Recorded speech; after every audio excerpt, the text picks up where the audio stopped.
తాకట్టులో ఉన్న బంగారాన్ని విడిపించి ఆ రోజు ఆన్లైన్ రేటుకే మేము కొంటాం. Sharma gold company. వీక్షకులందరికీ నమస్కారం. అందరికీ కూడా 2024వ సంవత్సరం ఆంగ్ల సంవత్సరం శుభాకాంక్షలు. ఈ 2024వ సంవత్సరం అందరికీ కూడా ఆయురారోగ్య అష్టైశ్వర్యాలని ప్రసాదించాలి అని చెప్పి మనస్ఫూర్తిగా భగవంతుడిని ప్రార్థిస్తూ, మిథున రాశి వారికి ఈ 2024వ సంవత్సరం ఏ విధమైనటువంటి ఫలితాలని ఇవ్వబోతూ ఉన్నది అనేటువంటి విషయాన్ని ఈ వీడియో ద్వారా తెలుసుకునేటువంటి ప్రయత్నం చేద్దాం. ముఖ్యంగా మిథున రాశి వారికి గత సంవత్సరం అనగా 2023 అటు రాహు లాభస్థానంలోను గురుడు లాభస్థానంలోనూ ఉండి గురు రాహువుల యొక్క పరిపూర్ణమైనటువంటి శుభ ఫలం అనేటువంటిది ఈ రాశి వారికి వచ్చింది. ఆ 2023 చివరిలోనే రాహు దశమ కేంద్రంలోకి తన యొక్క సంచారాన్ని మార్చుకున్నారు. ఇక ఈ 2024 మే నెలలో 1వ తారీఖున గురుడు మేషరాశిని వదిలిపెట్టి వృషభ రాశికి సంక్రమణం చేస్తారు. అప్పుడు గురువు యొక్క బలం సగానికి తగ్గుతుంది. ఎందుకంటే శుభములో వ్యయశ్చైవ అన్నది శాస్త్రం. గురుడు 12వ స్థానమందు అర్ధశుభుడు మాత్రమే, పూర్ణమైనటువంటి శుభత్వం ఆయనకి లేదు. ఇక దశమ కేంద్రంలో ఉండేటువంటి రాహు మాత్రం కొంత బలమైనటువంటి ఆ ఉపచయ స్థానంలో, ఎందుకంటే రాహు యోగాన్ని ఇచ్చేటువంటి స్థానాలు చాలా వేరు. కొంతమంది అనుకుంటారు 3, 6, 10 3, 6, 11లోనే రాహు బలంగా ఉంటారు. లేదా మరికొంతమంది మరీ ఛాందసంగా మాట్లాడుతూ అసలు వాళ్ళకి అవగాహన లేని జ్యోతిష్యం, కేంద్రాల్లో కోణాల్లో రాహు ఉంటే యోగిస్తారు అని చెప్పుకునేటువంటి మహానుభావులు కూడా ఉన్నారు. అయితే భవిష్యదర్శినిలో ఎప్పుడూ కూడా ప్రామాణికమైనటువంటి శ్లోకయుక్తంగానే చెప్తూ ఉంటాం. దీనికి ప్రమాణం ఋషులే చూసుకుంటారు. జ్యోతిష్యంలో అబద్ధపు వాక్యాలు చెప్తే ఋషులే వాళ్ళు శాపాన్ని ఇస్తారు. ఋషి చెప్పినటువంటి వాక్యాన్ని మనం చెప్పుకుంటే ఋషి యొక్క అనుగ్రహం కలుగుతుంది. కాబట్టి ఈ ఫలితం మంచిదా చెడుదా, ఎందుకంటే ఖచ్చితంగా దీన్ని ఫేస్ చేయాల్సినటువంటి వారు ఎవరు? మిథున రాశి వారే. నేను మంచి అని చెప్తే మంచి అయిపోదు, చెడు అని చెప్తే చెడు అయిపోదు. కేవలం నా వరకు, నా పని ఎంతవరకు, ఈ సంవత్సరం ఈ గ్రహస్థితి ఇలా ఉంది అని ఋషులు చెప్పారు అని తెలియజేయడం వరకే. ఎందుకంటే అది నేను చదువుకున్నాను కాబట్టి స్పష్టంగా ఎక్కడ స్కిప్ చేయకుండా వినండి. అసలు ఈ సంవత్సరం మీద పూర్తి అవగాహన వస్తుంది. వ్యయస్థానమందు గురుని యొక్క స్థితి, దశమ కేంద్రమందు రాహు యొక్క స్థితి, నవమ స్థానమందు శనేశ్వరుని యొక్క స్థితి. మరిది పూర్తిగా మిథున రాశికి అటు వ్యతిరేకమైన గ్రహస్థితి కాదు, అలాని కలిసొచ్చేటువంటి గ్రహస్థితి కూడా కాదు. ఇది మిశ్రమమైనటువంటి సంవత్సరంగా చెప్పవచ్చును. ఒక అద్భుతమైనటువంటి విషయం ఏంటి అంటే, మే నెల వరకు కూడా గురుని యొక్క మార్పు లేదు. అనగా ఈ 5 నెలలు కూడా మిథున రాశి వారికి శుభకాలమే నడుస్తూ ఉంటుంది. అలాగే రాహు అనుకూలంగా ఎలాగా ఉన్నారు కాబట్టి మే వరకు కూడా ఏ విధమైనటువంటి ఇబ్బందులు ఉండవు. పూర్ణ గురుబలంతో చక్కగా అనుకున్నటువంటి పనులు పూర్తి అయ్యి శుభ కార్యక్రమాలు చేసుకుని సంతానం కలిగి వివాహం జరిగి ఉద్యోగంలో వ్యాపారంలో అభివృద్ధి పదంలో ముందుకు సాగి అందరితోటి కూడా చక్కగా మంచి పేరు తెచ్చుకుని అందరూ కూడా మిమ్మల్ని మెచ్చుకుని మీ యొక్క ఉన్నతమైనటువంటి స్థితికి ఈ గ్రహస్థితి ఖచ్చితంగా ఉపయోగపడుతుంది. అందులో ఏమాత్రం సందేహం లేదు. మే నెల వరకు కూడా పూర్తి స్థాయిలో ఈ రాశి వారికి గ్రహస్థితి అనుకూలము, అందులో సందేహంలా.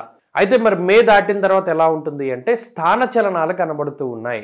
ఇందాక చెప్పినట్టు వ్యయంలో ఉన్నటువంటి గ్రహానికి ఏమవుతుంది అంటే పరిస్థితి స్థాన చలనములు, ప్రయాణాలు, ఉద్యోగ మార్పులు, అలాగే ఇంటి మార్పులు, అలాగే ఉండేటువంటి స్థాన మార్పు, ఊరు మార్పు, ఇలా ఎవరైతే మిథున రాశి వారు దేశాన్ని దాటి వెళ్ళాలి అటు చదువుకి కానీ ఉద్యోగానికి కానీ అని ఎవరైతే భావన చేస్తూ ఉన్నారో వారికి మే తర్వాత ఉండేటువంటి గ్రహస్థితి ఖచ్చితంగా ఉపయోగపడుతుంది.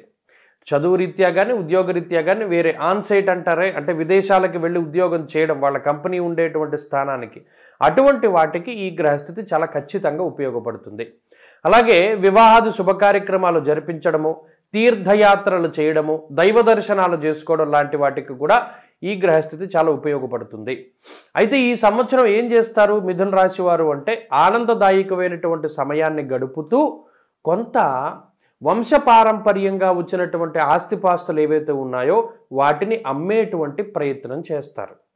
అలాగే మీరు సంపాదించుకున్నటువంటి అది ఇళ్ళో, స్థలమో, పొలమో, బంగారమో, వాహనమో, లేకపోతే ఇంకోటి ఏదైనా సరే వాటిని క్రయ విక్రయాలు చేసేటువంటి పరిస్థితులు ఈ సంవత్సరంలో ప్రధానంగా కనబడుతున్నాయి. మరీ ముఖ్యంగా యాన్సిస్టర్ ప్రాపర్టీస్, వంశపారంపర్యంగా వచ్చేటువంటి ఆస్తిపాస్తుల తాలూకు వాటిపై అమ్మకాలు కొనుగోలు చేసేటువంటి పరిస్థితులు, అలాగే వంశపారంపర్యంగా వస్తూ ఉన్నటువంటి బంగారు ఆభరణాన్ని అమ్మకాలు కొనుగోలు చేసేటువంటి పరిస్థితులు ఇవి ప్రధానంగా మిథున రాశి వారికి కనబడుతూ ఉన్నాయి.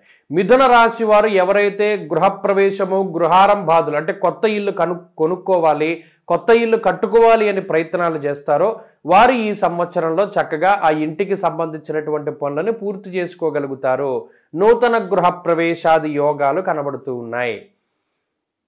శంకుస్థాపనకి, గృహప్రవేశానికి కూడా అత్యద్భుతమైనటువంటి అవకాశాలు ఉన్నాయి. అలాగే ఈ సంవత్సరంలో ఎవరైతే కారు కొనుక్కోవాలి లేదా మరి ఇంకో వాహనం కొనుక్కోవాలి అనుకుంటున్నారో వారి కోరికలు కూడా ఖచ్చితంగా నెరవేరుతాయి. అలాగే వివాహాది శుభ కార్యక్రమాలు జరగవలసినటువంటి వారు ఎవరైతే ఉన్నారో వారికి కూడా ఖచ్చితంగా వివాహాది శుభ కార్యక్రమాలు జరుగుతాయి. అలాగే సంతానం కలగక ఇబ్బంది పడుతూ ఉన్నటువంటి వారికి సంతానం కలుగుతూ ఉంటుంది.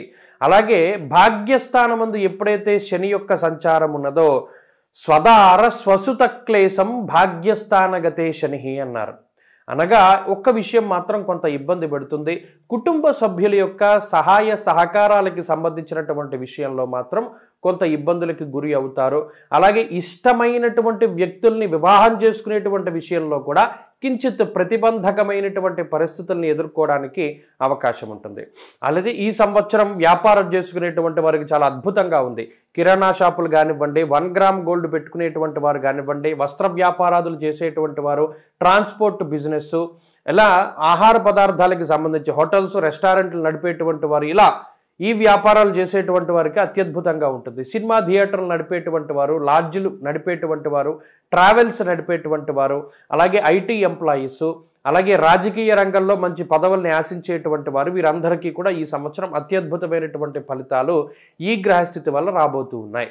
ఈ సంవత్సరం వచ్చినటువంటి ఆదాయం సంవత్సరం మొత్తానికి 100 రూపాయలు ఉంటే ఖర్చు 150 రూపాయలు ఉంటుంది. అది ఒక్క విషయం గుర్తుపెట్టుకోవాలి. మరి అదేంటంటే ఆదాయానికి మించి ఖర్చు ఉంది కదండి అంటే ఆ ఖర్చు ఇందాక నేను చెప్పినట్టు వాహనాలకో, ఇళ్లకో, బంగారానికో, శుభ కార్యక్రమాలు చేయడానికో, ఇలా మీకు కలిసొచ్చేటువంటిది మీ యొక్క డ్రీమ్ ప్రాజెక్ట్ ఏదైతే ఉన్నదో వాటికి సంబంధించి మాత్రమే మీరు ధనాన్ని ఖర్చు పెట్టేటువంటి పరిస్థితులు ఉన్నాయి. కాబట్టి ఆ శుభములో వ్యయశ్చైవ అన్నటువంటి శాస్త్రానికి అది సరిగ్గా సరిపోతుంది. కాబట్టి ఆర్థిక ఇబ్బందులు అయితే ఈ సంవత్సరం ఉండవు. అడపాదడప ఈఎంఐల రూపంలో ధనాన్ని ఖర్చు పెట్టాల్సి వస్తుంది. అది మాత్రం మీరు చేయవలసి ఉంటుంది. ఆరోగ్య పరిస్థితుల విషయంలో జాగ్రత్త అవసరం. ముఖ్యంగా శరీరం బరువు పెరిగిపోయేటువంటి పరిస్థితులు కనబడుతూ ఉన్నాయి. ఈ వంశపారంపర్యంగా వచ్చేటువంటి అనారోగ్య సమస్యల విషయంలో కొంత జాగ్రత్తగా ఉండాలి. మినహాయించి మిథున రాశి వారికి 2024 సంవత్సరం ఒక అత్యద్భుతమైనటువంటి సంవత్సరంగానే మిగిలిపోతుంది. అయితే చదువుకునేటువంటి వారికి కూడా ఈ సంవత్సరం చాలా మంచిది. స్త్రీలకి ప్రత్యేకించి ఈ సంవత్సరం మంచి ఫలితాలను ఇవ్వబోతూ ఉన్నది. కాబట్టి ఈ సంవత్సరంలో మరింత మంచి ఫలితాల కోసమై ఏం చేయాలి అంటే అటు కాలభైరవాష్టమి ఎప్పుడైతే వచ్చిందో, నెలలో వస్తుందో ఒకసారి, ఇలా ఏ నెలలో వచ్చిందో చూసుకుని ఆ కాలభైరవాష్టములు కానీ లేదా అనఘాష్టమి వ్రతాలు అని చెప్పి ఉంటాయి అవి కానీ, లేదా సంకష్టహార చతుర్థి వ్రతాలని ఉంటాయి అవి ప్రారంభం చేసుకుని చక్కగా వాటిని ఆచరిస్తూ ఆయా అష్టమి, చవితి రోజుల్లో చేసేటువంటి వ్రతాలకి ప్రాముఖ్యత ఇచ్చుకుంటూ వెళ్ళడం ద్వారా మంచి ఫలితాలను పొందగలుగుతారు. సత్యనారాయణ స్వామి వ్రతాదులు చేస్తారు, వెంకటేశ్వర స్వామి యొక్క దీపారాధన వ్రతాదులు చేస్తారు. అటువంటివి చేయడం ద్వారా కూడా ఈ సంవత్సరం మంచి ఫలితాలు వస్తాయి. ప్రతిరోజు చదువుకోవడానికి విఘ్నేశ్వరుని యొక్క ఆరాధన చాలా మంచిది. వీలుంటే విఘ్నేశ్వరుని యొక్క ఉంగరాన్ని మధ్యవేలికి ధరించి ప్రతిరోజు విఘ్నేశ్వరుని యొక్క స్తోత్రాన్ని పారాయణ చెయ్యండి. ఈ సంవత్సరం మరింత అద్భుతంగా మిథున రాశి వారికి ఉంటుంది. స్వస్తి. సుమన్ టీవీలో మీ పర్సనల్ అండ్ బిజినెస్ ప్రమోషన్స్ కోసం కింది నెంబర్కి కాంటాక్ట్ చేయండి.